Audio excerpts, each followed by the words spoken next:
The third planet of the Istvaan system, once vibrant and comfortably nestled close enough to its sun to sustain human life, had become a virus-soaked tomb. The first mark of Horus Lupercal's wrath. In the wake of what would be known as the Istvaan V atrocity, the world stood in ruin. Its population had been rendered into nothing more than contaminated ash. The continents, now lifeless and charred, bore only blackened smears of once proud cities, now reduced to burned-out skeletons of stone. A single day of unrelenting orbital bombardment had eradicated a civilization. From above, the War Master's fleet had unleashed incendiary shells and biological warheads with a fury that spared neither soldier nor civilian. Istvaan III now drifted in mournful silence, a scarred planetary tombstone, monument to the first true act of heresy. With the last loyal warriors dead beneath its ashen skies, the traitor legions turned their eyes to Istvaan V. A grand flotilla arrived, bearing the military pride of 4 entire Space Marine legions, now devoted not to the Emperor, but to Horus. With them came millions of Imperial Army troops ferried by vast conveyors, their tanks and artillery bristling with readiness. From within the bloated hulls of dark Mechanicum ships strode the towering god machines of the Legio Mortis, their priest engineers ready to breathe life into the Titans once more. Victory on Istvaan III had come at a cost, but it forged the traitor legions in fire and blood. They were ready now, honed for a war that would see brother fight against brother. The loyalists, Horus claimed, were not yet prepared for that grim truth, that hesitation would be their undoing. Even as Horus moved against Istvaan III, he dispatched Fulgrim, the Phoenician, and Primarch of the Emperor's children, to sway his closest brother, Ferrus Manus of the Iron Hands. The War Master hoped that Fulgrim's bond with Ferrus might secure another ally to his rebellion. Fulgrim had already sent most of his 3rd Legion and the 28th Expeditionary Fleet on ahead to join Horus in the Istvaan system, while he assisted Ferrus's 52nd Expeditionary Fleet in purging orcs from Colonides IV. The friendship between the two was legendary, and Fulgrim believed that he could convince Ferrus of the righteousness of Horus's cause. But he was wrong.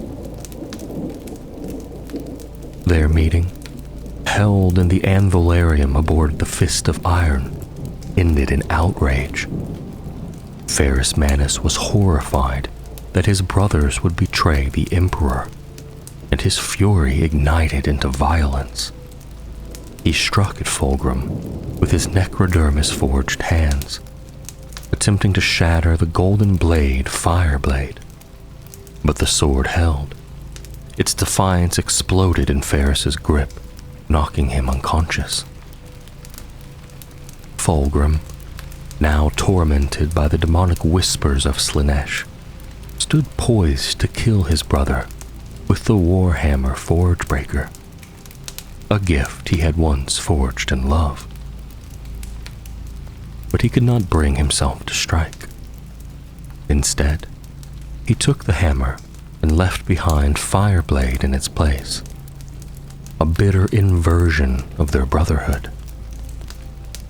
Emerging from the sanctum, Fulgrim gave the signal to his Phoenix Guard. They executed the Iron Hands Morlocks, Ferris's own elite Terminators, without hesitation. First Captain Gabriel Santor barely escaped. Fulgrim fled aboard the Firebird, while his warships opened fire on Ferris's fleet. The surprise attack crippled the Iron Hands, allowing the Emperor's children to disappear into the warp and rejoin their brethren in the Istvaan system. Though Horus raged at Fulgrim's failure to sway Ferris, there was no time to dwell. The War Master needed Istvaan V fortified, and he tasked Fulgrim with overseeing that work.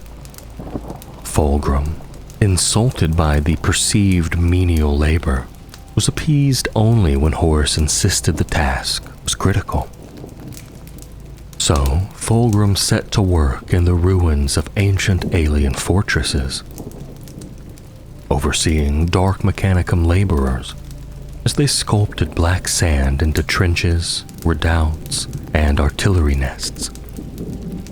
Anti-air batteries lined the defenses, and mobile torpedo launchers were hidden within the ancient ruins. Fulgrim made his bastion atop the Urgal Plateau, transforming the remains of an alien keep into a fortress worthy of the War Master himself. If the Emperor's legions wanted a reckoning, they would have descended into this fortified hell to earn it. Enraged by the betrayal at Istvaan V, Ferris Manus welcomed the Emperor's command delivered through Rogel Dorn with zealous resolve. Dorn, acting under the Emperor's authority, had learned of Horus's treachery from the survivors of the Eisenstein. As Magister Militum, he ordered 8 legions to bring Horus to justice at Istvaan V. The first wave would include Ferris Manus's Iron Hands, Vulcan's Salamanders, and Corax's Raven Guard. The second wave would follow closely: the Alpha Legion, Night Lords, Iron Warriors, and a large contingent of Word Bearers already nearby. A fleet from Dorn's own Imperial Fists was also dispatched to verify Garrow's testimony, but became stranded by warp turbulence. The other legions, however, made rapid progress. Their journey was swift, too swift. In hindsight, the perfect timing, the precise order of arrival, and the obstruction of the Imperial Fists seemed more than coincidence. It was as if some dark puppeteer pulled the strings from beyond the veil, directing the Loyalist fleet into a carefully laid snare. At this point, Horus's betrayal was still viewed through a murky lens. Many speculated on its cause: madness, alien possession, some arcane force like the Crave or Enslavers. But none doubted the necessity of action. The Imperium judged the rebellion a threat more grave than any faced during the Great Crusade. Though some thought Horus might only be seeking his own empire, the swift and brutal response was deemed essential, and Istvaan, strategically vital yet distant, made for an ideal stronghold, or a perfect trap. As the Loyalist fleet neared Istvaan V, astropathic reports confirmed what long-range scans had already suggested. A massive fortress was being constructed at the Urgal Plateau. Mechanicum engines toiled endlessly. The banners of Horus and Fulgrim flew above the ruins. The War Master had made his stand. Curiously, the traitor fleet was absent. For many, this was a cause for hope. It suggested the enemy was unprepared, scrambling for reinforcements. Ferrus Manus saw opportunity. With the Eisenstein's escape and Fulgrim's betrayal, the Imperium had been alerted before Horus was ready. The Iron Hands Primarch believed a swift, decisive assault could end the heresy before it grew. Others agreed. The time to strike was now. The traitors were still building their defenses. Their forces were divided. The Loyalists could descend in overwhelming force and crush Horus's ambitions before they took root. But they had been deceived. The battlefield was set. The trap was sprung. The first wave of Loyalists would land, and the true war of the Horus Heresy would begin in blood. And then there was Horus, the former war master of the Imperium, the brightest star and greatest of the Emperor's sons. He stood watching the destruction while his legions took to the field, their liege lord content in his fortress, rising far from the edge of the ravine. The Loyalists had landed with fury, and though they fought like heroes of ancient myth, their victory came at a terrible cost. The Urgal Depression, now secured as a makeshift drop site, was soaked with blood and littered with the broken shells of war machines. The Iron Hands, Raven Guard, and Salamanders had struck deep and hard, delivering a blow the War Master would not forget. But the price was mounting. What was meant to be a decisive strike was quickly becoming something far more dreadful, a battle of annihilation. Hundreds of thousands of Astartes warriors clashed on Istvaan V, brother against brother, in a slaughter without comparison. It was the kind of battle that rewrote the nature of war itself. The lines wavered. For every trench gained, another was lost. Every push was countered by a vicious blow. The sands of Istvaan turned black, then red, and then the color of death itself. Tens of thousands of Space Marines fell within hours. Some shattered by bolter fire, others crushed beneath the treads of tanks, or incinerated by the hellish plasma weapons of the Dark Mechanicum. Human auxiliaries, those few mortals unfortunate enough to accompany the legions, found themselves breaking beneath the sheer pressure of the psychic and physical carnage. Some fell to their knees in mute terror. Others snapped entirely, driven mad by the scale of it, and were gunned down by their comrades to prevent chaos spreading through their lines. Yet amid the horror, the Loyalists pressed forward. The traitor line began to buckle under the relentless assault.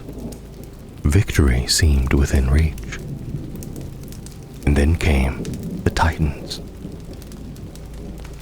From the rear of the Urgal Depression, the air shimmered with heat and static as a massive crimson drop lander descended through the smoke-choked skies, trailing fire and fury in its wake. Anti-aircraft fire traced black scars across its armored hull, but it still came. The Legio Adoris, the Firebrand's Titan Legion, had arrived. The Firebrands had not come in ignorance. Their augur showed the enemy was ready. Legio Mortis, the Death Heads, stalked forward from the desert waves in terrible silence, their own titans advancing with the inevitability of doom. But the Firebrands cared nothing for odds. Their grudge with the traitorous Mortis ran deep. They had come not just for war, but for reckoning. With a soul-shaking wail of war horns, the Titans of Legio Adoris strode into battle. They became the first Loyalist Titan Legion to clash with traitor counterparts in the Heresy. Their assault was brutal, brilliant, and final. Though they were annihilated to a machine, the Firebrands took the Mortis reinforcements with them, and in doing so, they shattered a key traitor flanking maneuver. The Iron Hands armored subjugator group swooped in on the remnants and finished what the Titans had started. The Urgal Depression was no longer a battlefield. It was a meat grinder. Every square meter churned beneath the boots of 10,000s of warriors and the treads of tanks. At the heart of the carnage, the Primarchs fought as living legends. Corvus Corax soared above the fray, black wings cutting through smoke, descending like a predator upon his prey. Ferrus Manus thundered forward, his necrodermis hands crushing skulls and armor alike, dragging traitors back into the storm when they tried to flee. Vulcan, towering and grim, laid about him with a warhammer that roared like thunder, each blow sending shockwaves through traitor lines. Their traitorous counterparts answered the challenge in kind. Angron, a hurricane of violence, tore through the Loyalists with his chain axes in a berserker trance, uncaring who died. Fulgrim, graceful and hideous, danced through the blood, laughing as he parried blow after blow with his demon-kissed blade. Mortarion, death made flesh, moved like a wraith, his scythe reaping lives in a silent, methodical harvest. And Horus, the architect of this madness, watched from afar. He stood atop the black spires of the alien-built fortress, rising at the ravine's edge, unmoved and unseen. His armies bled and killed for his dream, and their sacrifices pleased him.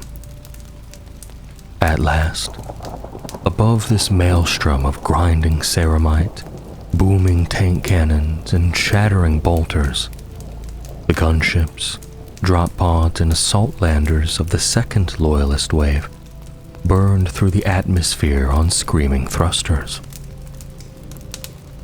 The sky fell dark as the weak sun was eclipsed by 10,000 avian shadows, and the cheering roar sent up by the Loyalists at the arrival of their comrades was loud enough to shake the air itself. Like fiery comets from the heavens, the thrusters of countless dropships, landers, and assault craft broke through the fire-shot clouds of smoke and descended to the Loyalist landing zone on the northern edge of the Urgal Depression.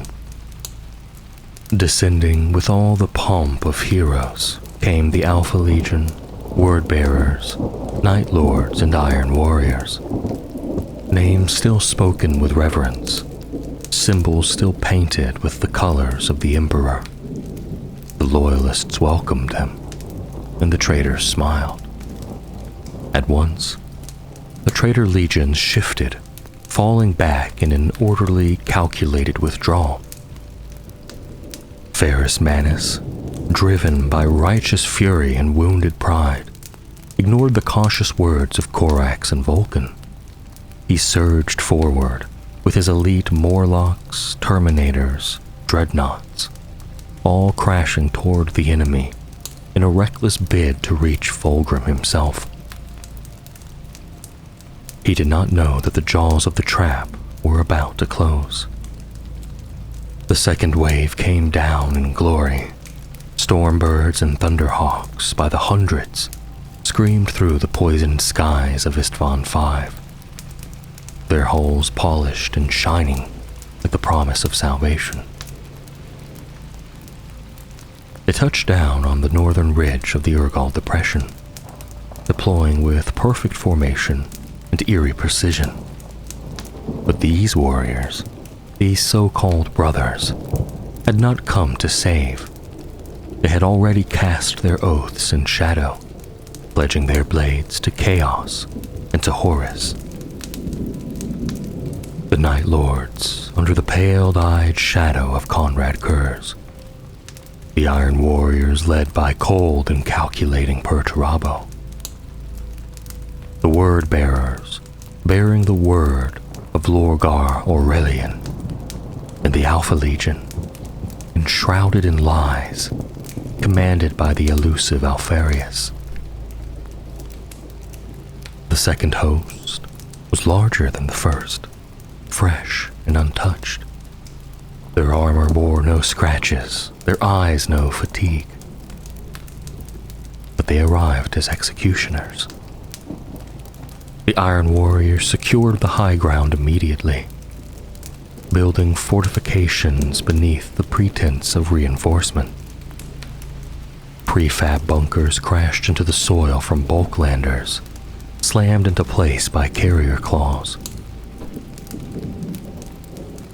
Servitors marched from the holds, linking weapon systems, powering automated turrets, and transforming the drop site into a fortified kill zone. To the west, the Word Bearers formed a solid flank. On the east, the Night Lords took position, their raptors and war engines bristling for war. Down the growing line of battle tanks and assembling legionaries, First Captain Sevatar of the Night Lords and his elite Atramentar held fast in grim silence. It was a theater prepared for slaughter. The anvil was set and the hammer raised. The Loyalists would run bleeding and broken straight into the teeth of betrayal. And all the while the trap stayed hidden in plain sight. And it was Corax who spoke first. Withdraw, he urged. Let the second wave take the lead. The Raven Guard had bled dry. Vulcan agreed. His Salamanders had faced hell itself against the Death Guard and could give no more.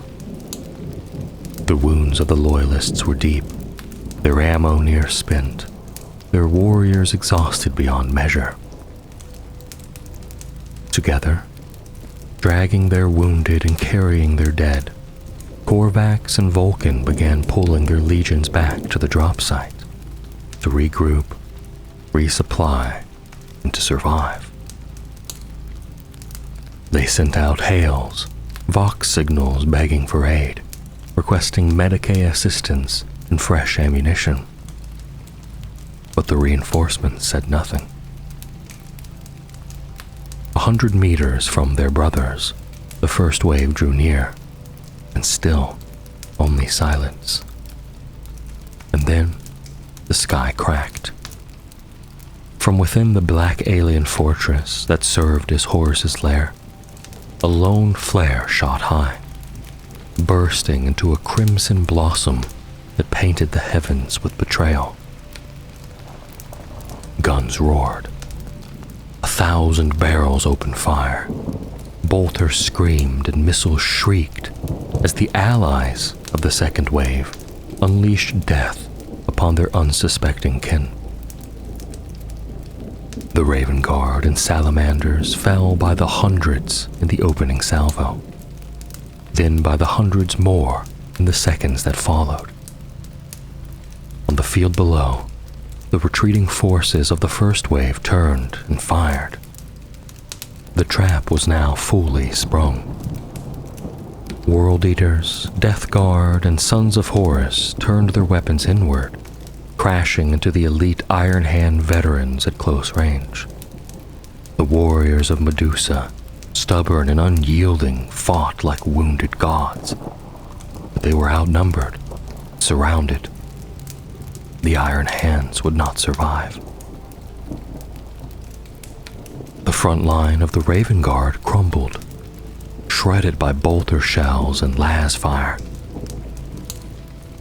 Black armored warriors collapsed by the score, heads and chests blown apart in sprays of blood and ceramite.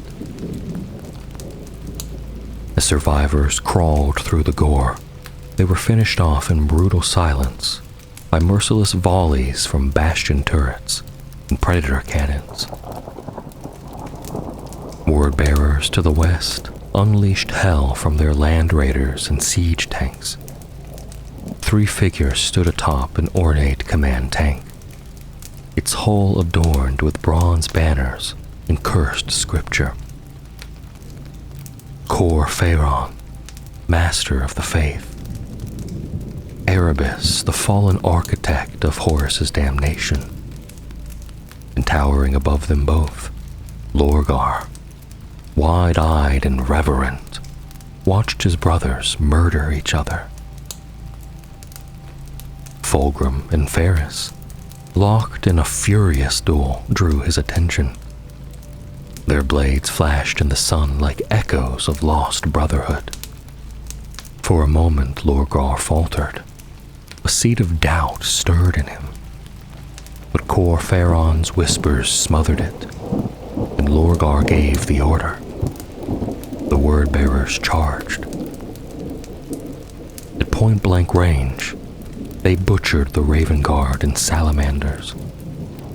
Tanks and dreadnoughts that had survived hours of nightmare warfare exploded in gouts of flame and shrapnel.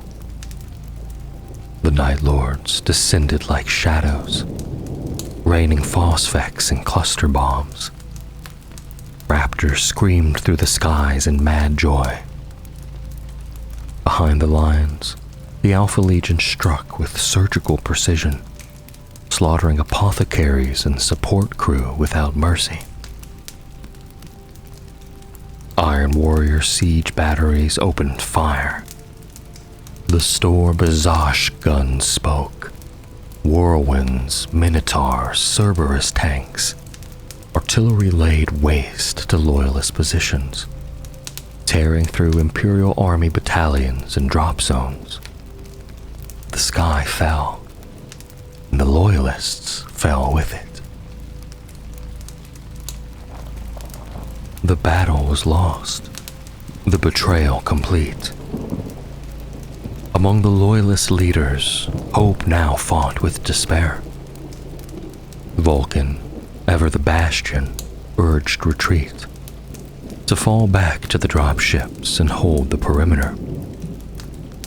Corax disagreed. There was no time to entrench, no strength to resist. They had to flee, now. They split. As Corax turned his legion toward escape, a precision artillery strike hit the Primarch's position. By miracle or fate, Corax survived, but Vulcan was gone, his fate unknown amid the chaos and flame. Elsewhere, the massacre raged. The Iron Hands, caught too deep within the lines, died to a man. And at the heart of the bloodstorm, 2 gods clashed. Ferrus Manus, war-forged son of Medusa, led his Morlocks through the broken walls of the fortress before the second wave had arrived. Their blackened armor dripped with enemy blood. Fulgrim stood above them, his perfect smile gone, now twisted in a quiet sorrow. The Morlocks crashed into the Phoenix Guard like a black tide. Lightning claws crackled, halberds flashed, armor shattered in storms of fire and metal. Amid this, 2 brothers closed in on each other. Ferrus with Fireblade, Fulgrim with Forgebreaker.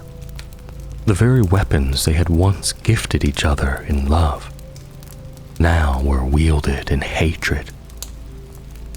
They fought as only Primarchs could. Ferris struck like a living inferno, hammering Fulgrim with blow after blow. Fulgrim matched him. The hammer once crafted for Ferris now turned against its maker. Their armor tore, their flesh bled. Sparks flew from each meeting of steel. At last, Ferris saw the truth. They were outnumbered. They were betrayed. And still he fought on. The final moments came swiftly. Fulgrim, pushed to his limit, drew a silver blade. Not just any weapon, but the demon-infused sword of Slaanesh, stolen from Larion. With unholy power surging through him, Fulgrim turned the tide. The blade pierced Ferris's armor.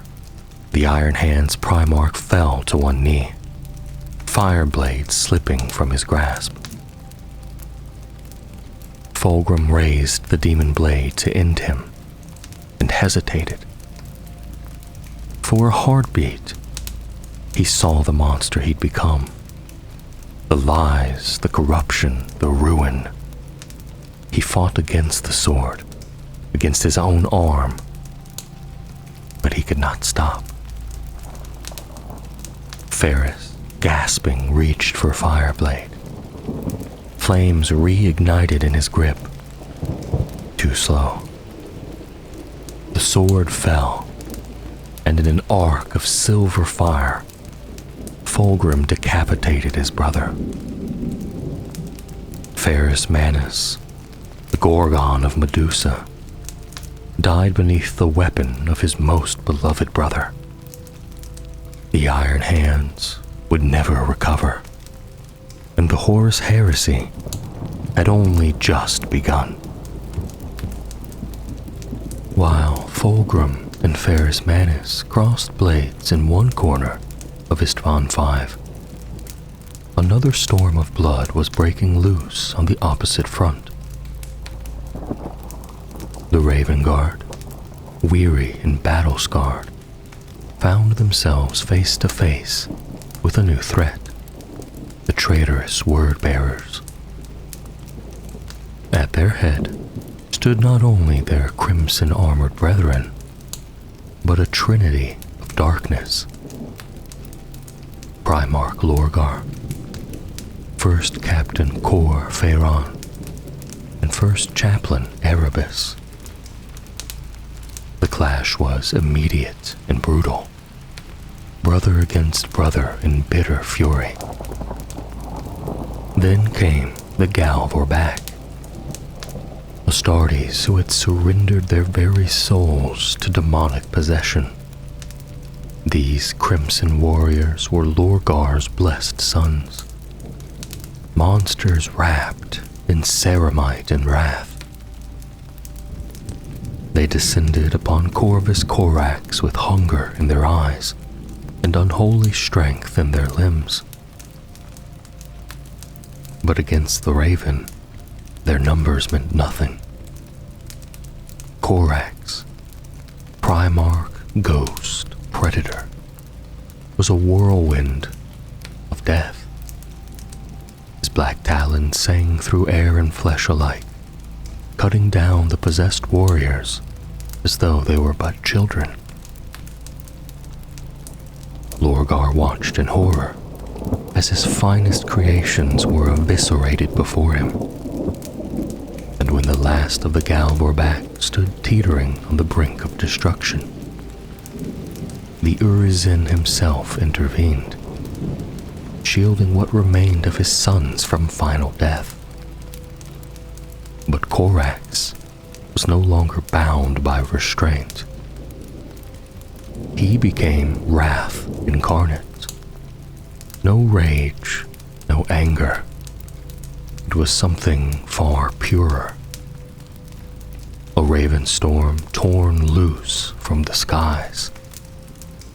He surged through the word-bearers' ranks, killing with effortless fury, a blur of shadow and talon.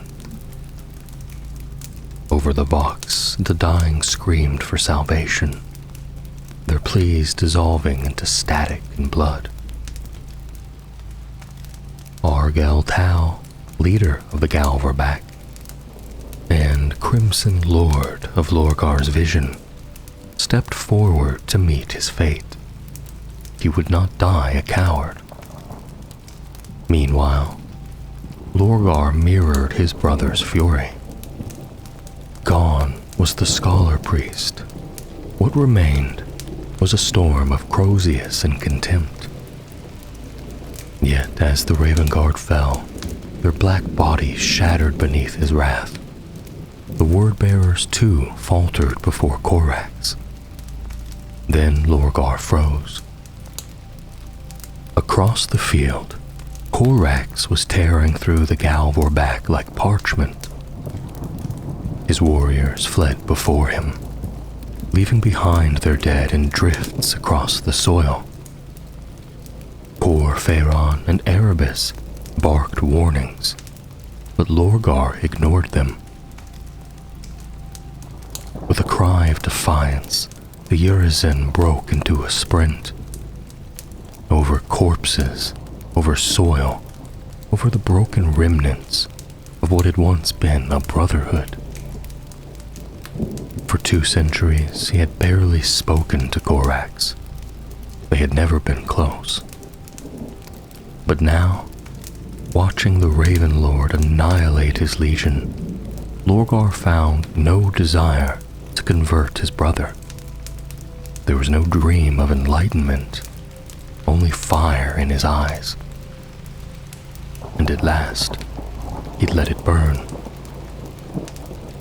For decades, Lorgar had hidden his psychic gifts, afraid of their unpredictability. But now, all restraint vanished. A scream erupted from his soul. Not from his lungs, but from his mind. It reverberated across Istvaan V, into the warp, and into the very stars. Psychic fire wreathed him. Heat radiated from his armor. His mind reached outward, empowered by chaos, unshackled and divine. His sons felt it too. They howled as the change overtook them. Flesh twisted, armor melted into bone. Claws and wings erupted from torsos once noble. The Galvorback became monsters, truly demonic, no longer men. The first of the possessed stood revealed. At the heart of it all, haloed in fire, Lorgar called his brother's name. Corax answered. Not in words, but in the scream of the betrayed. Lightning claws met Crozius. Raven met Heretic as they collided. As the Galvorback mutated behind them, the 2 Primarchs clashed with impossible fury. Corax fought to kill. Lorgar fought to survive. Talons carved and Crozius struck. Amidst the whirlwind, Corax shouted his pain. Why had Lorgar done this? Why betray everything they were? Lorgar, wounded and defiant, spoke his truth. He had seen the Emperor's end, a corpse, golden and eternal, screaming into the void. Corax called it lies and struck his brother across the face, the lightning claws leaving deep, permanent gashes. Blow for blow, the Raven Lord proved superior, faster, sharper, more seasoned in the art of war. Lorgar, ever the preacher, not the soldier, could not match him. Corax drove his claws into Lorgar's abdomen. Talons erupted from the word-bearer's back. Blood gushed. Only when Corax heaved upward, splitting armor and flesh, did Lorgar stumble. The Crozius dropped from his hands, but still he fought.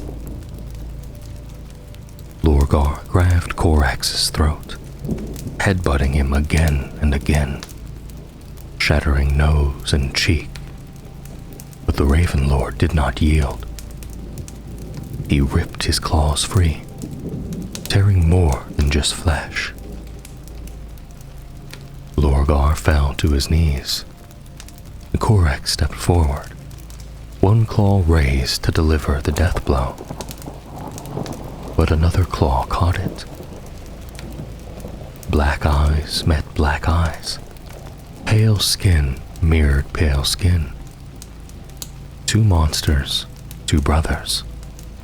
Conrad Kurz had arrived. With one gauntlet, he stopped the killing blow. With the other, he gripped Corax's wrist to stop him from fleeing. Kurz looked down on Lorgar with disdain and ordered him to stand.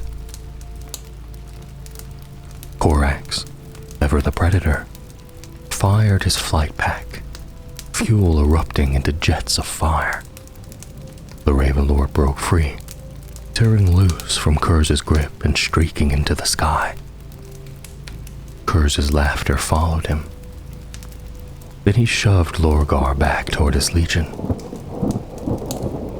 I saved you, Kurz growled, but next time, I let you die. Lorgar murmured his thanks, only to be silenced by the sight of what his sons had become.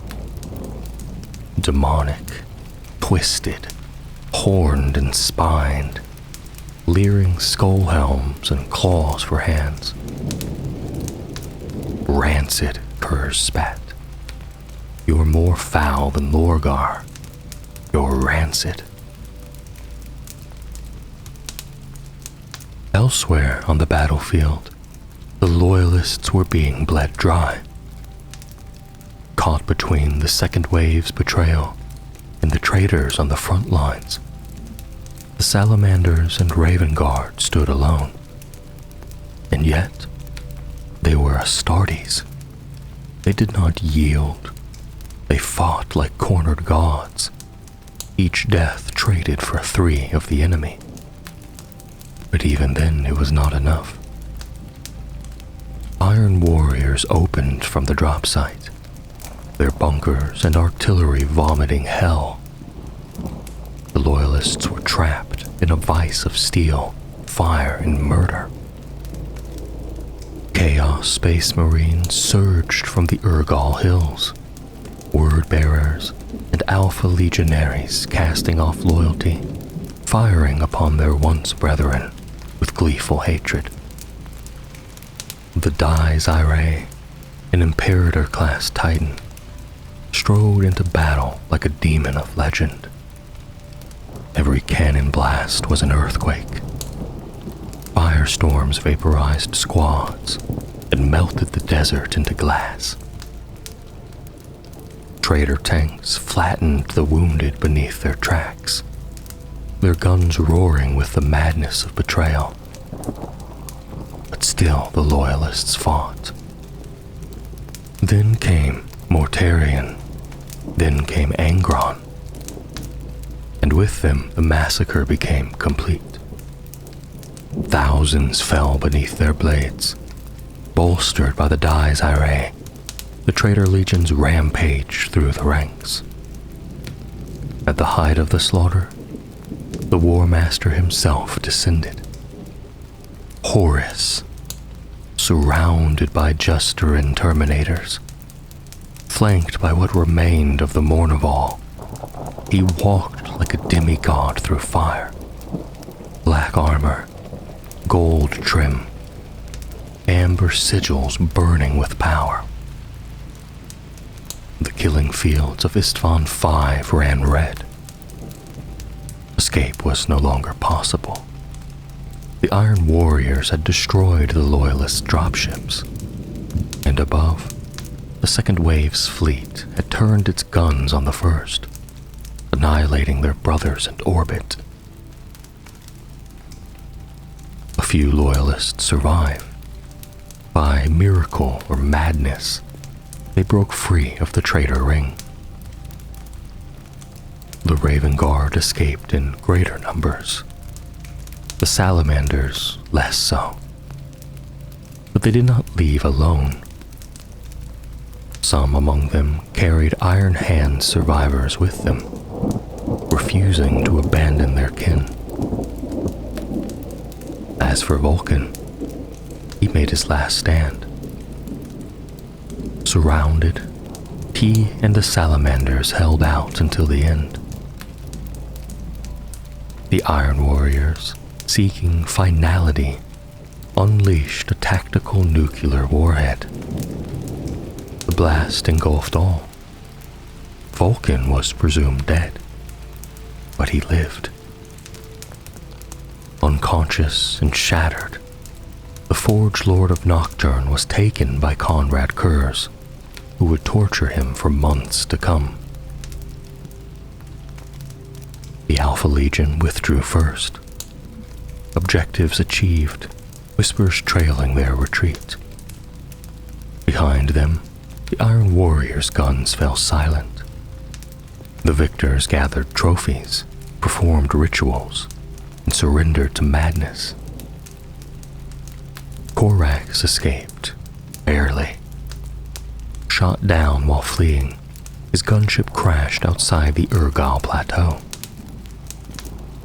On the sands of Istvaan V, over 200,000 Astartes lay dead. One Primarch was slain, 2 others missing. And with them died the Emperor's dream. The battle was over. The killing had stopped. Across the broken desert of the Urgal Depression, the dead were gathered into towering funeral pyres. Thousands of bodies were heaped upon the scorched sands, and the ash-black sky above burned orange with the reflected glow of their mass immolation. Flames danced in mirrored sheets across glassy terrain, while vast pillars of greasy smoke twisted upwards to choke the heavens. Before this infernal backdrop, Horus's victory took form. The tech priests of the Dark Mechanicum, ever tireless in their devotion to progress and heresy, constructed a grand reviewing stand with alarming speed. It rose like a ziggurat from the red sands, a layered construction of obsidian metal and dark geometries, each level narrower than the last, forming a ceremonial pyramid of conquest. As the sun dipped low behind the Urgal hills, its last light bathed the structure in a hellish red. At the base of the stand, the sons of Horus assembled in solemn silence, preeminent and proud. Each Astartes bore a flaming brand, the light flickering off their dark green armor and casting ghostly silhouettes across the massed ranks. Above them, standing on the next level, the senior officers of the 16th Legion looked on with grim satisfaction. And above them still, 7 demigods of war. 7 Primarchs stood blood-smeared and battle-stained, cloaks billowing in the desert winds, their very presence bending the atmosphere like heat over iron. They were monstrous in might, their armor scorched, their faces etched in triumph and ruin alike. Then, upon the summit, alone, radiant and terrible, stood Horus, the War Master, 100 meters above the desert floor. He raised his clawed gauntlet high in silent salute. A furred cloak, torn from the corpse of some long-slain beast, hung from his shoulders. The amber eye of his armor blazed with unnatural light, catching firelight and amplifying it. A hidden lumen bathed him in a crimson glow, so that he stood above his sons not as a commander, but as a god wrought in iron. At his feet, a sea of his followers stretched into the gloom. Then came the thunder. A flight of assault craft screamed over the hills, roaring past the stand with their wings dipped in salute.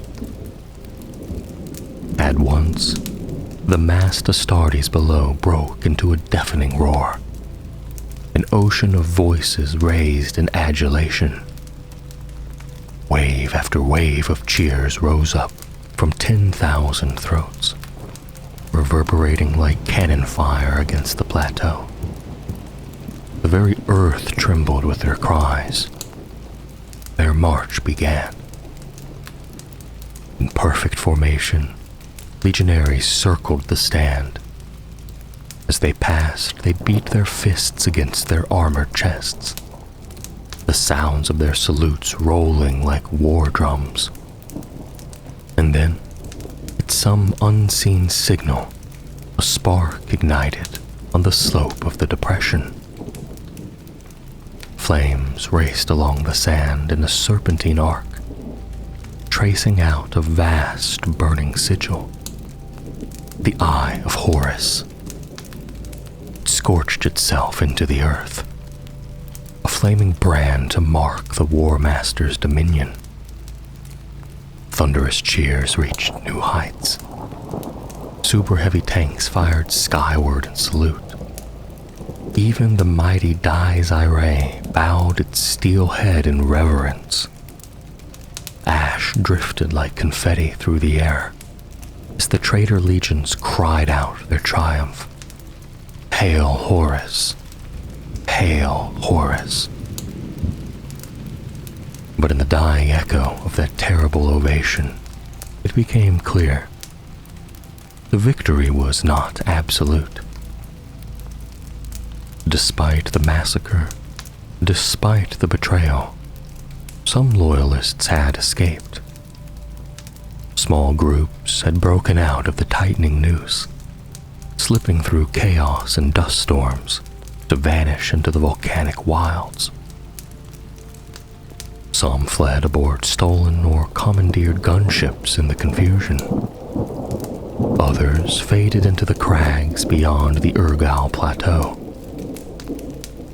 helped unwittingly by their bloodlust of their pursuers, or the disunity among the traitor legions.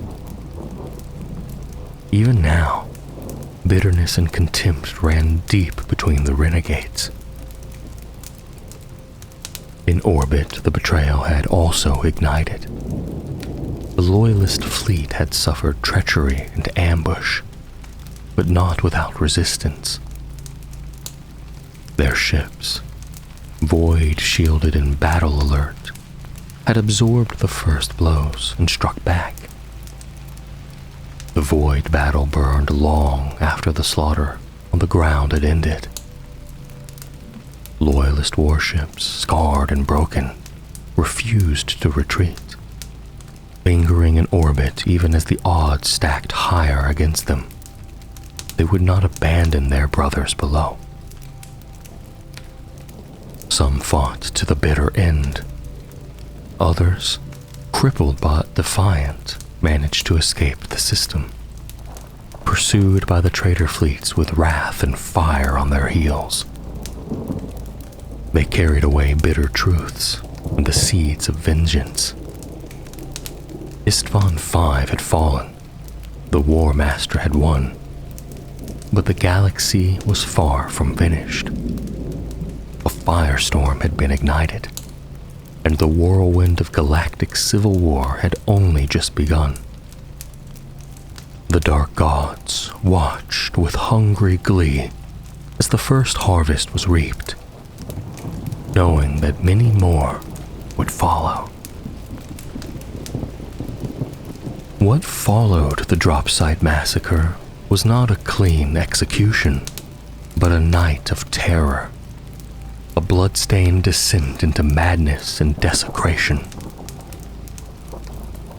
Imperial records offer only fragments of that first long night, and most of them contradict one another. Some survivors told of traitor Astartes surging across the hills like a tidal wave, shrieking for loyalist blood. Others described deep, thunderous chanting, rolling through the valleys like a living storm, an unholy liturgy that stirred dread in even the strongest of hearts. Still, others spoke of atrocities in the dark, scattered loyalists torn apart by howling packs, their cries lost beneath the droning roar of low-hovering gunships, whose gunners fired into anything that moved, heedless of friend or foe. No one knows how many battles were fought that night. There was no front, no line, no order, only a desperate survival. Each loyalist Astartes waged his own war. The remnants of the Raven Guard were hunted without pause. Their enemies descended on them from above as they moved through cracked ravines, hemmed in by cliffs and fire. Most had no ammunition. They fought with fists, knives, and broken blades. When one brother fell, another turned back to lift him. They carried the wounded, stumbled together through the dark, resisting collapse as the enemy closed in. Time became meaningless. At last, through the black smoke and bloodied haze, the pale sun of Istvaan V rose. Its wan light barely pierced the soot-choked sky, but it was enough. Enough to see that some of the Raven Guard had made it. They had broken free, just barely, and found shelter in the maze-like canyons beyond the Urgal Hills. But while Corax and his sons fled into the shadows, the fate of others was far worse. Those loyalist legionaries who remained behind, trapped in the teeth of the traitor war machine, were butchered methodically. The battlefield was no longer a place of war. It was a killing ground. The traitors hunted the wounded like beasts, dragging broken bodies from under shattered vehicles, and delivering death again and again. Some tortured the dying for sport. Others desecrated the battlefield. The World Eaters gave themselves fully to savagery. They decapitated the dead and dying, flensed the flesh from their skulls, and heaped the remains into vast ossuary cairns, monuments of bone and filth. The word-bearers enacted their own dark rites and rituals, now known to the Imperium only in whispered warnings, foul with spiritual corruption. And then came a final violation. Tens of thousands of fallen Astartes, heroes, brothers, champions, all had their progenoid glands carved from their corpses, gene seed ripped from their ruined bodies, stolen for some fell purpose no loyalist dared imagine at the time. It was a desecration, a theft of legacy, of bloodlines, and of the Emperor's dream. Tech thralls and servitors scoured the wastelands for the remaining Raven Guard. Found corpses were stripped, living captives tortured by word-bearers and Emperor's children.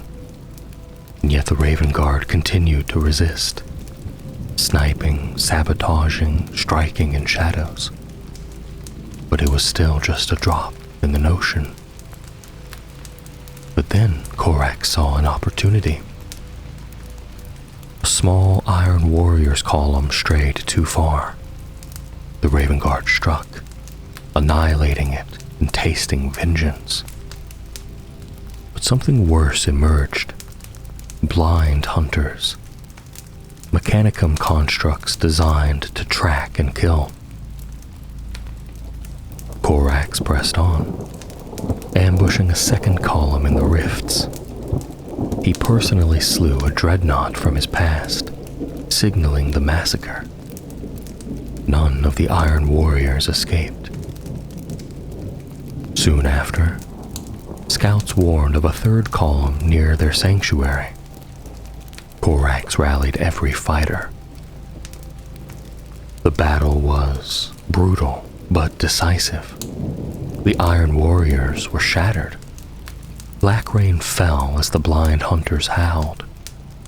The Raven Guard regrouped, sheltering from the toxic storm in their hidden lair. Then, Corax vanished. He walked alone, unseen through enemy territory. What he witnessed he never spoke of. When he returned, his orders were simple. They must endure. Not for vengeance, but because as long as one of them lived, the enemy could never rest. The rain passed, leaving a toxic fog that scarred the flesh and soul. The Legion endured, but not unchanged. Hollow-eyed, clad in scavenged armor, they became ghosts of war. On the 40th day, the word-bearers returned, led by Alexis, who sought personal glory by rooting out the Raven Guard himself. He walked into a trap. Corax allowed them to penetrate deep into the ravines before unleashing his legion. Ambushes erupted from the fog. Hundreds of word-bearers died. A few were taken alive. One was dragged before Corax. What transpired is unknown. But when it ended, new orders spread. Angron was still on Istvaan. He knew Corax lived. And the Butcher of Nukeria was coming. In the hours that followed, the sanctuary was abandoned. The orders were clear. Relocate. Survive. Some within the ranks bristled at the thought of retreat, but their protests died in their throats. The Raven Guard obeyed the Raven Lord. And in that final moment, as their rear guard vanished into the rifts, they looked back to see their haven swallowed in fire. World Eaters, blind hunters, tide of blood and iron, the howling of war horns and the tread of ceramite boots crushed what remained of their sanctuary into ash. From that moment onward, the Raven Guard were prey once more. 80 days of war had cost them hundreds. Their numbers were a fraction of what they had been. Some wounded had taken their own lives rather than burden their kin. Their morale withered to grim silence. Yet they fought on, because they had no choice. Driven east by firestorms and tanks, bracketed by Scorpius and whirlwind missile fire, the Raven Guard fled deeper into the Ilium rifts. The salt plains loomed ahead, bleached, lifeless, and toxic, even to a space marine. The World Eaters were closing in behind. The noose was tightening. It was the 98th day when they reached the last rise. Behind them, death. Before them, oblivion.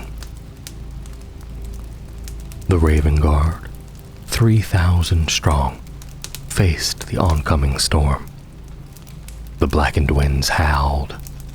The plains hissed with chemical vapors. And from the west came Angron, roaring, his suns pouring across the horizon like a tidal wave of rage. Corax gave the final order. Stand. They would die here. There would be no hope, no escape, and no reinforcements. But then, the heavens split. Black-winged dropships, fire spitting from their bellies, descended through the clouds like wrathful angels. Bombs screamed from the sky. Plasma scorched the ranks of the World Eaters. Drop pods slammed into the rock, bearing the sigil of the Raven Guard. And from them came salvation. Commander Braun, the Therian cohort, a miracle forged from one man's dreams and another's faith. They had crossed the galaxy to arrive at this moment, this final heartbeat before annihilation. Corax did not know how. He would never know why. But the Raven Guard lived. They boarded the ships and escaped. Angron raged as fire and fury swallowed the mountainside. Once again, his prize had slipped through his grasp. The Raven Guard were broken. The Salamanders were lost. The Iron Hand shattered. Yet what few loyalists survived Istvaan V brought with them the truth of Horus's treachery, and the terrible knowledge that 8 legions now stood against the Emperor. Corax returned to Terra, grievously wounded. Vulcan vanished into myth. The traders gathered their strength. Machinery looted, material reforged, fleets swelled, and plotted their next moves. The Thousand Suns had joined them. The Alpha Legion had infiltrated the survivors. The schism of Mars had begun. The heresy had become much more than just a spark. It was wildfire. And for the Raven Guard, forged in rebellion, tempered by betrayal, and redeemed by survival, there would be no rest, only vengeance, and only war.